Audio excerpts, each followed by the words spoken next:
नमस्कार, तपाईं हेर्नुहुन्छ एनबी न्यूज। म हेमन्त अधिकारी। हामीले तपाईलाई सन्देश दिनुको निम्ति विभिन्न क्षेत्रबाट बोलाएका हुन्छौं र आज हामीले निमन्त्रण गरेका छौं रामप्रसाद सापकोटाजी हुनुहुन्छ। उहाँ दीप शिखा हुनुहुन्छ। वास्तवमा वाइसिएल का केन्द्रीय अध्यक्ष हुनुहुन्छ र नेपाल कम्युनिस्ट पार्टी माओवादी केन्द्रबाट उहाँ केन्द्रीय समितिका सदस्य पनि हुनुहुन्छ र हाम्रो एनबी न्यूजमा आएर तपाईलाई सन्देश दिनुहुन्छ। रामप्रसादजी, हाम्रो एनबी न्यूजमा तपाईलाई स्वागत छ। नमस्कार। हजुर, धन्यवाद। वास्तवमा रामप्रसादजी, अहिलेको वर्तमान परिस्थिति कोरोनाको समस्या पूरा दुनियाँमा छ, खास तौरमा भारतमा बढ्दो क्रममा छ र नेपालको अहिले वर्तमान राजनीतिको साथसाथमा यो कोरोनाको विषयलाई पनि लिएर केही दुई चार शब्द राखिदिनुहोस् हाम्रो दर्शकमा। खास गरी कोरोनाले विश्वलाई सताइराखेको यो अवस्थामा हामी एकीकृत रूपमा र एक ढिका भएर एकताबद्ध रूपमा कोरोनाका विरुद्धको लडाईँ लड्नु पर्नेछ।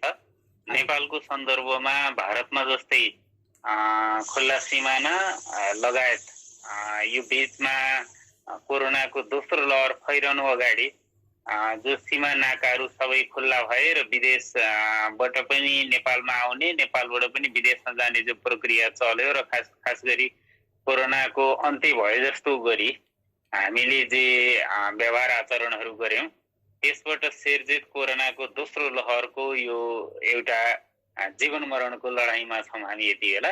र त्यो लडाईँ एकीकृत रूपमा एकताबद्ध भएर समग्र मुलुकले लड्नु पर्ने अवस्था छ। तर नेपालको राजनीति यो कोरोनाको लडाईँ छैन जस्तै गरी नेपालका राजनीतिमा खास गरी सत्तासीन दल चाहिँ राजनीतिको एउटा घृणित खेलमा लागेको अनुभूति हुन्छ।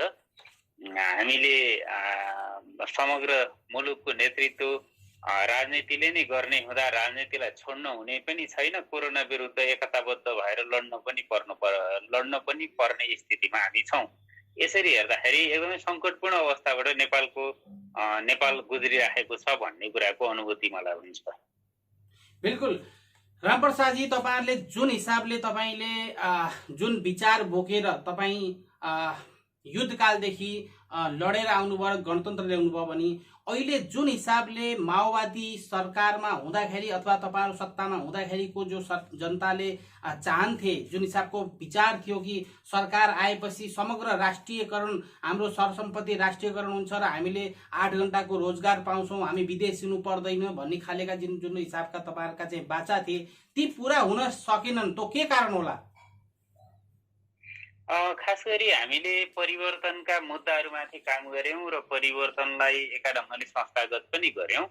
परिवर्तनका मुद्दाहरू जसरी संस्थागत हिसाबले लिपिबद्ध भए, कतिपय संवैधानिक हकमा समेत सुनिश्चित भएका छन्, तिनीहरूलाई प्र्याक्टिकल्ली व्यवहारमा उतार्ने सन्दर्भमा, व्यवहारमा उतार्ने समयमा चाहिँ मुद्दाको नेतृत्व जसले गरेको थियो, परिवर्तनको मुद्दा जसले उठाएको थियो, त्यो पक्ष चाहिँ सत्तासीन भएन। नेपालमा सत्ता अर्कोको हातमा गयो र एजेन्डा हाम्रो हातमा थियो। त्यस अर्थमा पनि अहिले प्र्याक्टिकल्ली अनुभूति गरिने, देखिने, सुनिने र भोगिने हकमा चाहिँ परिवर्तनका एजेन्डाहरूले कार्यान्वयन तहमा पुगिसकेका छैनन्। तपाईलाई जस्तो अनुभूति भएको छ, हिजो हामीले जे मुद्दा उठाएर लड्यौं र आज हामी जुन मुद्दामा बहस गरिरहेका छौं, यसको नेतृत्व चाहिँ त्यो मुद्दा अथवा ती एजेन्डाका विरुद्धमा हिजो जो थियो उसैका हातमा, कार्यान्वयन जसले गर्नुपर्ने हो उसको हातमा सत्ता गयो।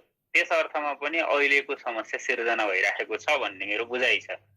बिल्कुल रामप्रसादजी, अहिले वास्तवमा यो नेपालको राजनीतिक घटनाक्रम जो तपाईहरु नेपाल कम्युनिस्ट पार्टी एकट्ठा हुनुभएको थियो र विश्वमा एउटा नेपाल कम्युनिस्ट पार्टीको एउटा चाहिँ दुनियाँलाई एउटा पहिचान पनि थियो कि नेपालमा जो छ एकीकरणको एउटा उदाहरण बनेको थियो भने अहिले जो छिन्न भिन्न भएर तपाईहरु टुटफुट भएर दुई फाकामा हुनुभएको छ, यो कारण किन हो?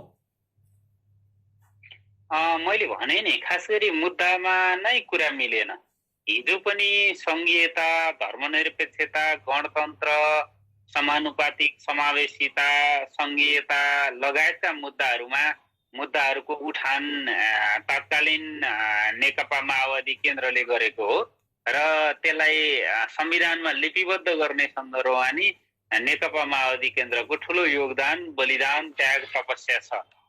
मैले अघि भने जस्तै त्यो मुद्दाको पक्षमा जो थिएनन् नि, जो राजनीतिक कोणबाट जो थिएनन्, तिनको हातमा सत्ता गयो भनेर अघि मैले भने जस्तै सत्ता जसको हातमा गयो उसले यो एजेन्डालाई संस्थागत भएको कुरा रुचाउँदैनथ्यो र कार्यान्वयन गर्न चाहँदैनथ्यो। अहिले पनि खास गरी मुद्दा नै प्रमुख कुरा हो र नेपालमा पछिल्लो समय एकीकृत भएको नेकपा जसरी टोक्रियो, यिनै मुद्दामा खास गरी मतभेदहरू छन्। यो मुद्दाको विपक्षमा केपी ओली र यो मुद्दाको पक्षमा प्रचण्ड माधव नेपाल पक्ष रहे पछाडि र केपी ओली खास गरी यी मुद्दाहरूमा र मुलुकमा अल्पमतमा परिसके पछाडि उनले यी सबै एजेन्डाहरू, यी सबै परिवर्तनहरूलाई उल्ट्याउने दिशामा उहाँ अगाडि बढ्नुभयो र नेकपा फुट्ने स्थिति पैदा भयो। नेकपा फुट्यो। अहिले पनि यो मुद्दा, यो लडाईँ जारी छ। तपाईले अहिले पनि सत्तासीन दललाई हेर्नुहुन्छ भनेदेखि संघीयता, समावेशिता अनि तपाईको गणतन्त्र लगायतमा सरकारको ध्यान गइराखेको छैन। तपाईले हेर्नुहुन्छ भनेदेखि हिजो राजनीतिमा जो फोहोरी खेल खेलिन्थ्यो, सत्ता सञ्चालकले आज पनि त्यही फोहोरी खेल गणतन्त्रात्मक मुलुकमा पनि, संघीयता सहितको मुलुकमा पनि त्यही खेल खेलिराखेको देख्नुहुन्छ। तपाईले सोध्नु भएको प्रश्न जस्तै किन छिन्न भिन्न भयो भन्दाखेरि मुद्दा मिलेनन्, एजेन्डा मिलेन, सोच्ने तरिका मिलेन, परिवर्तनलाई प्रत्याभूति गराउनु पर्छ भन्ने हामी भयौं। परिवर्तन केही पनि होइन, सत्ता आफ्नो हातमा भए पछाडि जे पनि गरे हुन्छ भन्ने कमरेड केपी ओली लगायतका सत्तासीन दलले ठान्यो। त्यो अर्थमा फेरि फुट भयो। यसलाई फेरि एकीकृत गर्नका निमित्त लाग्नुपर्छ। जो क्रान्तिकारी छन्, जो परिवर्तनको पक्षमा छन्, तिनीहरूलाई फेरि एकताबद्ध गरेर नेपालको कम्युनिस्ट आन्दोलनलाई फेरि नयाँ सिराबाट उठाउन जरुरी छ। बिल्कुल। तपाई नेपाली खास तौरमा वाइसिएल का अध्यक्ष हुनुहुन्छ भने युवाहरूका तपाई लिडर हुनुहुन्छ। नेपाली राजनीतिमा युवाहरूले त्यति मौका पाएका छैनन् र यसमा तपाईले के भन्नुहुन्छ? खास तौरमा तपाईले अहिले युवाहरूलाई उठाएर 5 लाख युवाहरूलाई वाइसिएलमा भर्ना गर्ने भन्ने खबर छ र तपाईले यसमा लागि पर्नु भएको छ। कहाँसम्म तपाई सफलता पाउनु भएको छ? खास गरी चाहिँ यति बेला हामीले वाइसिएल नेपालको तपाईले कुरा गर्नुहुन्छ भनेदेखि हामी संगठनात्मक सुदृढीकरणको अभियानमा छौं। तपाईले भने जस्तै 5 लाख हाराहारीमा हामी देशभरिका युवाहरूलाई संगठित गर्ने र त्यो संगठनको बलमा युवाका मुद्दाहरूमाथि हस्तक्षेप गर्ने, राज्यमाथि हस्तक्षेप गर्ने, पार्टीमाथि हस्तक्षेप गर्ने अभियानमा पनि छौं भनेर भन्दाखेरि अतियुक्ति हुँदैन। जहाँसम्म तपाईले युवा सहभागिताको कुरा गर्नु भएको छ, युवा सहभागिता अन्य तहमा धेरै असन्तुष्ट हुने गरी के अरे तपाईको नरहे पनि खास गरी नीति निर्माण तहमा गभर्नमेन्टमा कुरा गर्नुहुन्छ भनेदेखि, सत्ताको कुरा गर्नुहुन्छ भनेदेखि क्याबिनेटमा अनि तपाईको पार्टीभित्र कुरा गर्नुहुन्छ भने निर्णायक कमिटीहरुमा चाहिँ युवाको सहभागिता कमजोर जस्तो छ। तर समग्रमा हेर्ने हो भनेदेखि फेरि त्यति असन्तोषजनक युवाको उपस्थिति छ भन्ने मलाई लाग्दैन। तपाईले नेकपा माओवादी केन्द्रकै कुरा गर्नुहुन्छ भनेदेखि पछिल्लो तपाईले नेकपा माओवादी केन्द्रको स्थायी समितिको बैठकले गरेको एउटा निर्णय तपाईले कतिको अनुभूति के अरे सुन्नु भएको छ छैन मलाई थाहा छैन।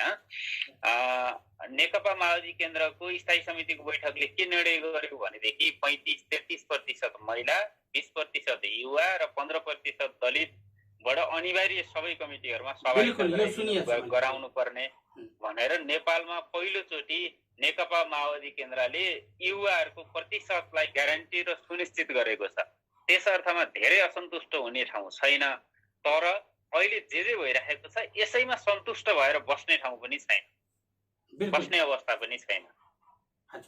अहिले यो महामारीमा खास तौरमा वाइसिएलले के कस्तो भूमिका खेलेको छ? कोरोनाको यो महामारीको समयमा युवाहरूले केही भूमिका खेलेका छन्? अहिले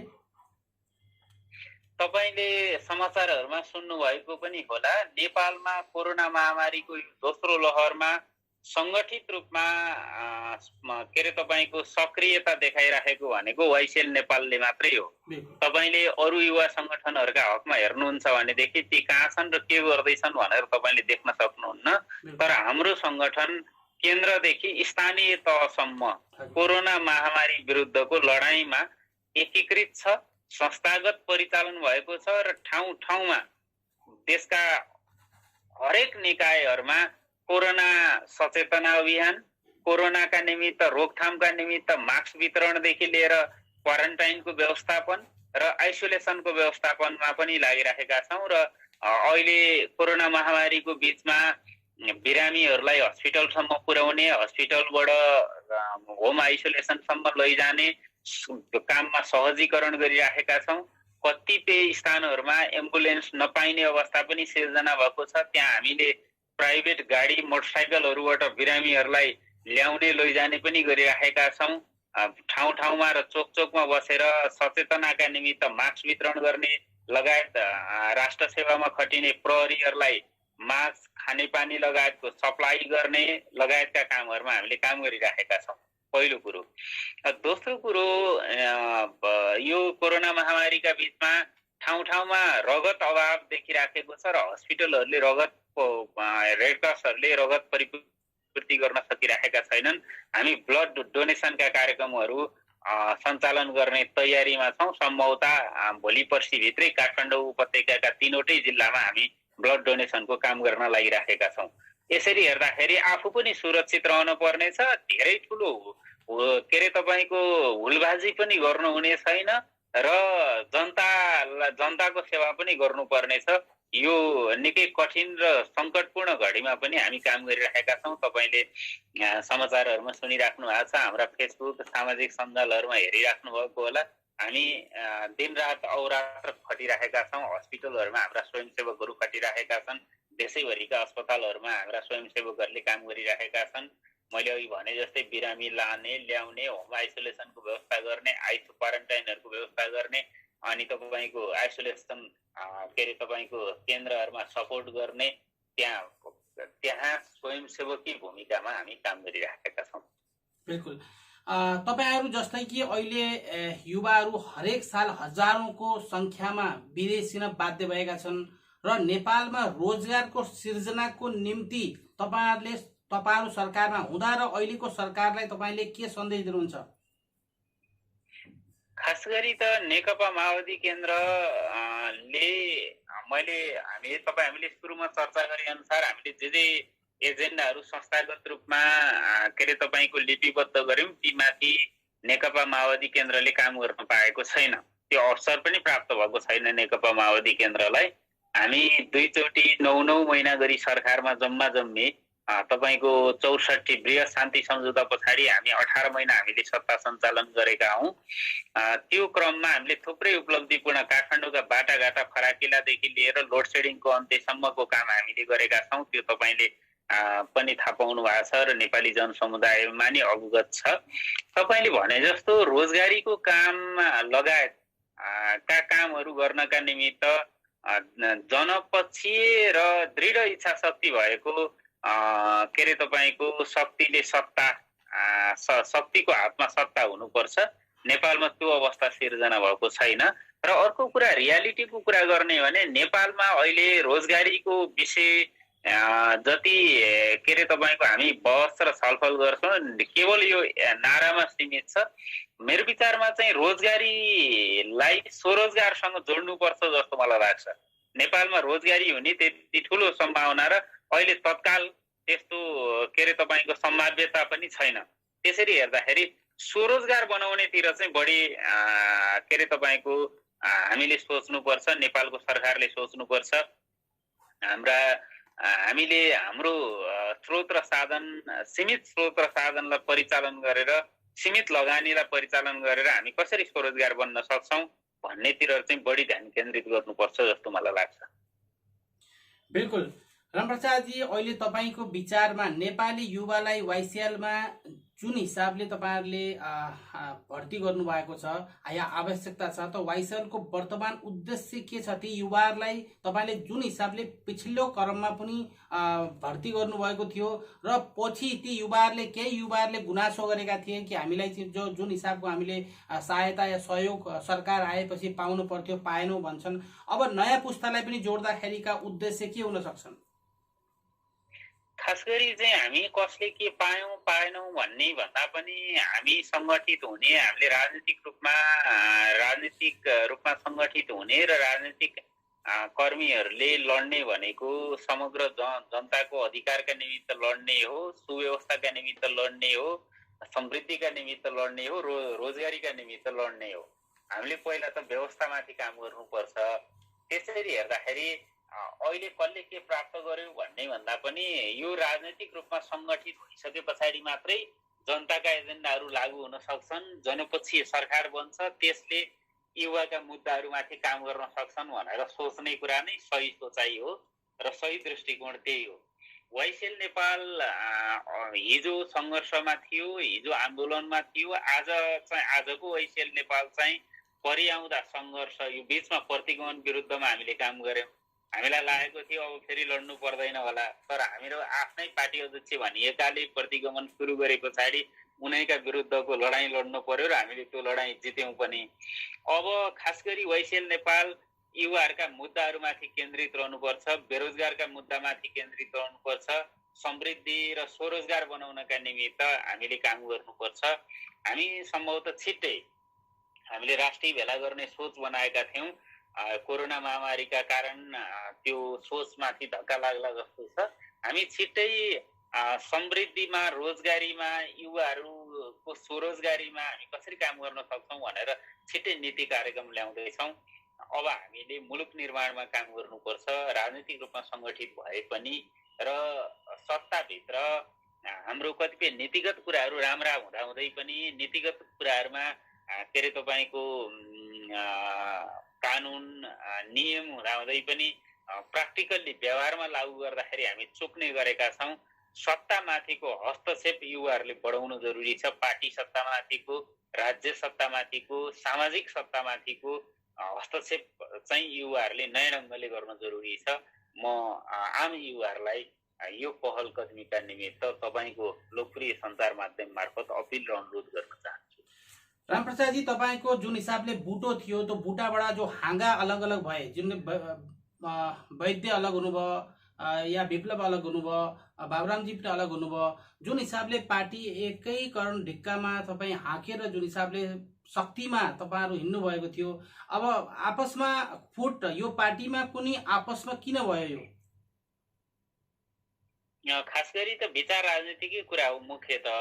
अब हामी जो परिवर्तनको एजेन्डा बोकेर एउटा ठुलो लडाईँ मार्फत यहाँसम्म आयौं, हामी मध्ये केहीलाई के लाग्यो भने यो लडाईँलाई संस्थागत गर्ने बाटो यही हो भन्ने एउटा पक्षलाई लाग्यो, अर्को पक्षलाई होइन यो त हामी बिग्रिन लाग्यौं, अब फरक वहीबाट जानुपर्छ भन्ने अर्को पक्षलाई लाग्यो। कतिलाई कहाँ चित्त बुझ्यो, कतिलाई कहाँ चित्त बुझेन, हामीले एकपटक अनुभव गर्यौं। मेरो विचारमा नेकपा माओवादी केन्द्रका फुटका तपाईँ कुरा गर्नुहुन्छ भनेदेखि फुटेर गएकाहरूले पनि खास ठुलो परिवर्तनका निमित्त काम गर्न सकिएको देखिएन। तपाईले त्यो कुराको अनुभूति पछिल्लो समय विप्लव माओवादीको ल्यान्डिङबाट पनि तपाईले थाहा पाउनुहुन्छ। त्यसैले मेरो विचारमा र मलाई लागेको कुरा के हो भनेदेखि सायद सबै जो फुटेर गए, तपाईको बाबुरामदेखि वैद्य हुँदै विप्लवसम्म, गोपाल किराँतीसम्म जाँदाखेरि जो फुटेर गए तिनीहरूलाई अहिले पछुतो लागेको छ र मूल घर अथवा एकीकृत हुने उपाय के हो भनेर सबै उपायको खोजीमा छन्। त्यसको नेतृत्व कमरेड प्रचण्डले गर्नुपर्छ र फेरि एकीकृत गरेर नेपालको कम्युनिस्ट आन्दोलनलाई नयाँ ढङ्गले उठान गर्न जरुरी छ। त्यो वेमा अहिले हामी काम गरिरहेका छौं। बिल्कुल, अहिले वास्तवमा नेपाल र भारतको जो सम्बन्धलाई लिएर, खास तौरमा भारत र नेपाल एउटा छिमेकी राष्ट्रको साथसाथमा धेरै हाम्रो संस्कृति, रोटीबेटी प्लस धेरै कुरा चाहिँ मिल्छ भने भारत र नेपालको सम्बन्धलाई लिएर दुई शब्द राखिदिनुहोस्। भारत र नेपालको सम्बन्ध मैत्रीपूर्ण र सुमधुर हुनु जरुरी छ। भारतले नेपालको राजनीतिक मामलामा गर्ने सूक्ष्म खेलोमेलो भारतले बन्द गर्नुपर्छ र नेपालले पनि भारतलाई के अरे तपाईँको भेटी थाप्ने कुरा, नेपालका राजनीतिक दलहरूले पनि भारतलाई मालिक मान्ने कुरा चाहिँ सुध्रिनुपर्छ। तर सारा त सुमधुर हुन जरुरी छ। नेपालको आन्तरिक मामला गडबड हुँदा अथवा नेपालमा सङ्कट पैदा हुँदाखेरि भारतलाई पनि हानि पुर्याउँछ र भारतमा हुँदाखेरि हामीलाई पनि हानि पुर्याउँछ। त्यसैले यस्तो सम्बन्ध चाहिँ दुई देश बीचमा हुने के अरे तपाईँको मैत्रीपूर्ण सम्बन्ध जे हो, सुमधुर सम्बन्ध जे हो, त्यसै हुन जरुरी छ। त्योभन्दा बाहेक भारतलाई भेटी थाप्ने अथवा भारतलाई गुरु थाप्ने प्रचलन पनि बेठिक छ र भारतले यो चाहिँ के अरे तपाईँको हाम्रा भाइहरू हुन्, भैयाहरू हुन् भनेर नेपाललाई हेप्ने कुरा पनि बेठिक छ। यी दुईटै कुरा सुधार गर्न जरुरी छ र के अरे तपाईँको एउटा असल छिमेकीका बीचमा जो समदूरी र समकक्षीको सम्बन्ध हुनुपर्ने हो, त्यही सम्बन्ध स्थापित होस्, हुनुपर्छ भन्ने म चाहन्छु। बिल्कुल। अहिले समग्र हाम्रो देश विदेशमा अब हामी अन्तिममा जाँदैछौँ र देश विदेशमा रहनुभएका हाम्रा नेपाली दाजुभाइ जो अहिले कोरोना कालमा आफ्नो स्वदेश फर्कन पाउनु भएन र आफ्नो जुन हिसाबले पसिना काटेर विदेशमा काम गर्नुभएको छ, लगायत स्वदेशमा पनि हिजो मजदुर दिवस थियो अस्ति 1 मईको, समग्रलाई समेटेर केही सन्देश दिनुहोस्। हामी पहिलो कुरा त हामी राजनीतिक रूपमा गर्नुपर्ने कामहरूलाई के अरे तपाईँको संस्थागत गर्न जरुरी छ। नेपालको राज्य सत्ताको शासन व्यवस्था सुधारिएन भनेदेखि नेपालीको अवस्था सधैँ यस्तै रहन्छ। त्यस अर्थमा पहिलो कुरो शासन व्यवस्था सुधार्नका निमित्त सही नीति र नेतृत्वको हातमा नेपालको सत्ता सुम्पन जरुरी छ। नेपालको सत्ता सञ्चालन सही नेतृत्व र नीतिले गर्नुपर्छ। त्यसका निमित्त म आम युवाहरूलाई जहाँ भए पनि जता भए पनि काम गर्नका निमित्त अपिल गर्छौँ। हामीले एउटा ठुलो अपेक्षा, म यो तपाईँको सञ्चार माध्यम मार्फत के पनि भनौँ भनेदेखि हामीले नेकपा बन्दाखेरि जे अपेक्षा र जनताका बिचमा जे भन्यौँ त्यो कुरा हामीले कार्यान्वयन गर्न सकेनौँ। खासमा हामीले नेतृत्व जसलाई दियौँ उसैले बदमासी गर्यो र उसैले नेपालको राजनीतिक व्यवस्थालाई परिवर्तनलाई धराशायी बनाउने काम गर्यो। यसै गरी फेरि हामी झुकिनु हुँदैन। यस अर्थमा झुकिएकोमा म सरी भन्न चाहन्छु र माफी माग्न चाहन्छु। हामी सबै नेपालका राजनीतिक दलका नेता र नेतृत्वमाथि खबरदारी गर्ने प्रक्रिया पनि सँगसँगै अगाडि बढौँ। यो शासन व्यवस्था सही नेतृत्व र के अरे तपाईँको पार्टीको हातमा हुँदा मात्रै तपाईँ हाम्रो भविष्य बन्छ।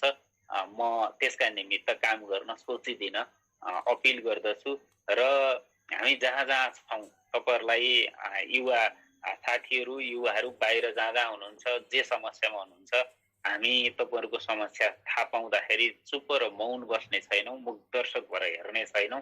तपाईँहरूलाई हामी नेपालको राजनीतिमा अहिले जस्तो कन्डिसनमा छौँ त्यो कन्डिसनबाट हामी हर सम्भव सहयोगको के अरे तपाईँको प्रतिबद्धता व्यक्त गर्दछौँ र राज्य व्यवस्था खास गरी हामीले काम गर्नुपर्ने युवाहरूले राजनीतिप्रति वितृष्णा होइन, यदि राजनीति विकृत छ, घृणित छ भनेदेखि यसलाई सुधार्नका निमित्त प्रयत्न गर्नुपर्छ।